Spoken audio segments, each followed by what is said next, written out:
As the days went by, I found it increasingly difficult to keep quiet about the oppression happening in my family. I was an only child, yet I barely got any pampering. Mommy says my father wanted a male child, and they had tried. He even tried a different woman, thinking my mother was the problem. But nothing happened, so he probably stopped, or just gave up.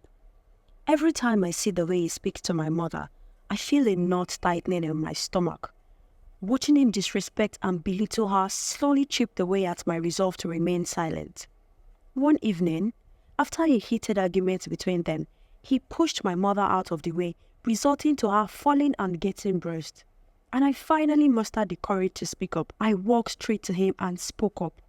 "Bami, why do you treat my mother this way? She is your wife, for God's sake," I asked, with tears threatening to fall. He looked at me with anger flashing across his face. "Young lady, mind your tongue. You have no business questioning how I treat my wife." I took a deep breath and I responded firmly. "Bami, the way you treat her is wrong. She is your wife, your partner, not your servant." A heavy silence lingered the room as he looked at me, wondering if it was his ASAKE speaking or someone else. "Your mother knows her place, and you will learn yours when you become a wife." Laye. Ori mi ko. I will never accept a marriage like this. A wife is not meant to be ridiculed and disrespected in her own home. My mother sat quietly, watching the exchange going on between my father and me. I glanced at her and I could have sworn I saw her smile a little. "Mommy has sacrificed so much for this family, yet you treat her like a slave instead of cherishing her like you swore before God. Look at her. She is aging faster than she should.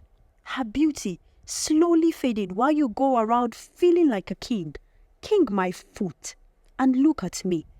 I am your daughter. Do you even know me?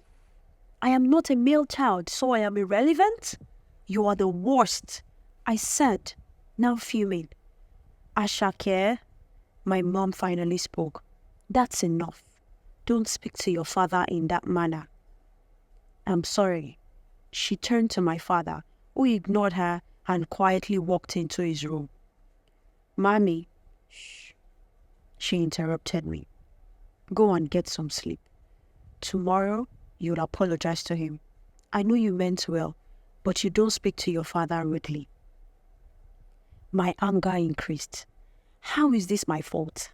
Why can't she see that I am defending her? Why can't she fight for herself? I just cannot believe this. I stormed into my room and cried. How could Mommy not see that I was trying to defend her honor? I cannot continue to watch him treat her like trash anymore. The sound of her voice telling me to apologize to him in the morning made my blood boil. As I lay in bed that night, my mind raced. I thought about how low Bami thinks of his wife. Why can't he see that he's wrong? Why do these men see women beneath them?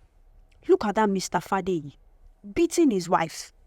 What laws do we have in this land that cannot protect women? I continued thinking and asking myself these questions till I slowly drifted to sleep. The next morning was filled with an awkward silence. My father said little, focusing on reading the newspaper while my mother kept herself busy with chores.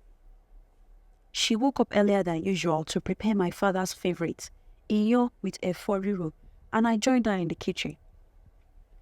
"Mommy, about last night, I wanted to apologize, but she gently placed a finger against my lips. I understand, Okomi. Your words last night made me think about everything. You were right."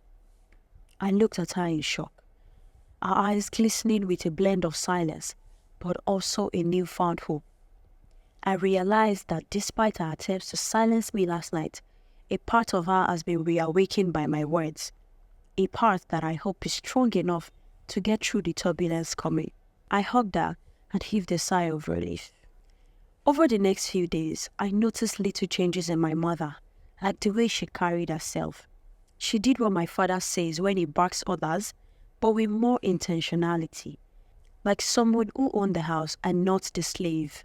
I think my father noticed it too. My father couldn't bring himself to look me in the eye or say something related to the confrontation. He still acted like a bully and barked orders, but sometimes he seemed to catch himself. He used less condescending words and harsh insults, which made me feel like challenging him maybe got to him, even if it was a little. One evening, after my mom had served his dinner, he invited her to eat with him, something he hadn't done in years. I've never seen such happen. She declined at first, but he insisted, and they dined together, like a normal couple. Later that night, he called me to the living room to join them. I looked him straight in the eye, and his expression looked strange, something I had never seen before. This wasn't the usual arrogance. This looks like shame? Remorse, maybe? Could that be possible? ASAKE, he said with a subtle tone. What do you really think of me? Do you hate me that much? Does your mother hate me? Bami, I don't hate you. I love you a lot, but I hate how you treat us. I could see my mother tensed up beside me, trying to blink back the tears filling her eyes. I've spent the last few weeks thinking about that night, observing how your mother reacts around me. Tell me the truth. She hates me, doesn't she? I turned to my mother, who slowly shook her head. No, my husband, I don't hate you. I have simply waited for the man I married to return. Those words seemed to cut through the last layer of stoicism in his body as he covered his face with his hands, his body shaking vigorously. Anikemi, my wife. ASAKE, I have failed you both. I have always believed that women are lesser creatures and should be treated as one. That is how it has been since the time of my forefathers. But not anymore. This sickness in my heart, this cycle of injustice ends now. I am done with it. Completely. Anikemi, please, forgive me. I was shocked. Then my father did something I never could have imagined.